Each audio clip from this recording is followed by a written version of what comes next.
નમસ્કાર દર્શક મિત્રો, આજે આપણે આવ્યા હતા પાટણ જિલ્લાના સરસ્વતી તાલુકાના ઓઢવા ગામે. તો જે આપણા ભાઈ છે સિદ્ધરાજભાઈના ઘરે અમે આવ્યા હતા, થોડા કામથી આવ્યા હતા. આપણે ડીસા તાલુકાના જાબડિયા ગામના જે આપણા સિંગર એવા અર્જુનભાઈ ઠાકોર ને ગબ્બરભાઈ ઠાકોર જે ત્યાં અહીંયા આપણું ગરીબનું ઘર બનાવી રહ્યા હતા, જે તમે જોઈ શકો છો. જુઓ જ્યાં છોકરો છે અને એમના પપ્પા નથી, તો એમનું આ ગબ્બરભાઈને જે આટલું હજી કામ આવ્યું છે જે તમે જોઈ શકો છો, અને હજી અધૂરું કામ બાકી પડ્યું છે. તો ગબ્બરભાઈએ પણ વિડીયો બનાવ્યો હતો કે હવે મને સમાજની બહાર કરી નાખ્યો છે, તો કે હવે હું ઘર બનાવવા કેવી રીતે જઈશ.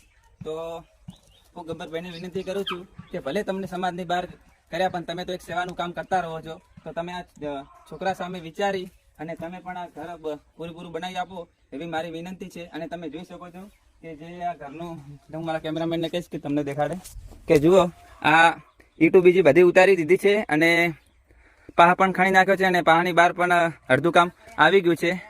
અને હવે ગબ્બરભાઈ અહીંયા ઘર બનાવવા આવે તો બહુ સારું કહેવાય. અને ગબ્બરભાઈને હું પણ એક ઉત્તમ હિન્દુસ્તાની તરીકે વિનંતી કરું છું કે તમે આ ગરીબનું ઘર બનાવવા જરૂર આવજો.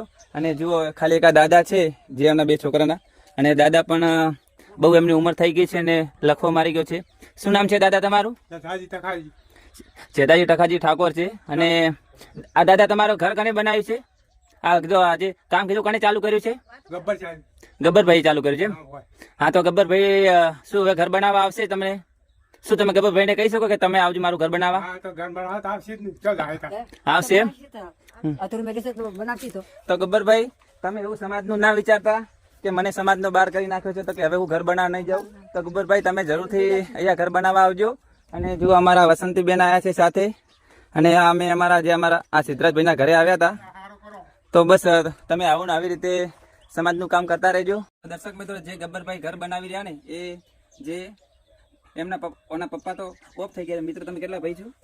બે ભાઈ. અને તું ભણવા જાય છે? તો આ તમારું ઘર કીધું કોણ બનાવી રહ્યું છે? અને તો આ તમારે શું થાય દાદીમાં? દાદી. અને તમારો દીકરો ઓફ થઈ ગયો છે? હા, તો તમે ગબ્બરભાઈને કહેવા માંગશો કે મારું ઘર બનાવવા આવે? તો ગબ્બરભાઈ તમને વિનંતી છે કે જો દાદીમાં તમને વિનંતી કરે છે, અને ગબ્બરભાઈ તમે સમાજનું ભલે વિચારો કે ના વિચારો, પણ તમે આ ઘર પૂરું કરવું પડશે, બનાવી આપજો એવી મારી વિનંતી છે. ચલો તો જય માતાજી.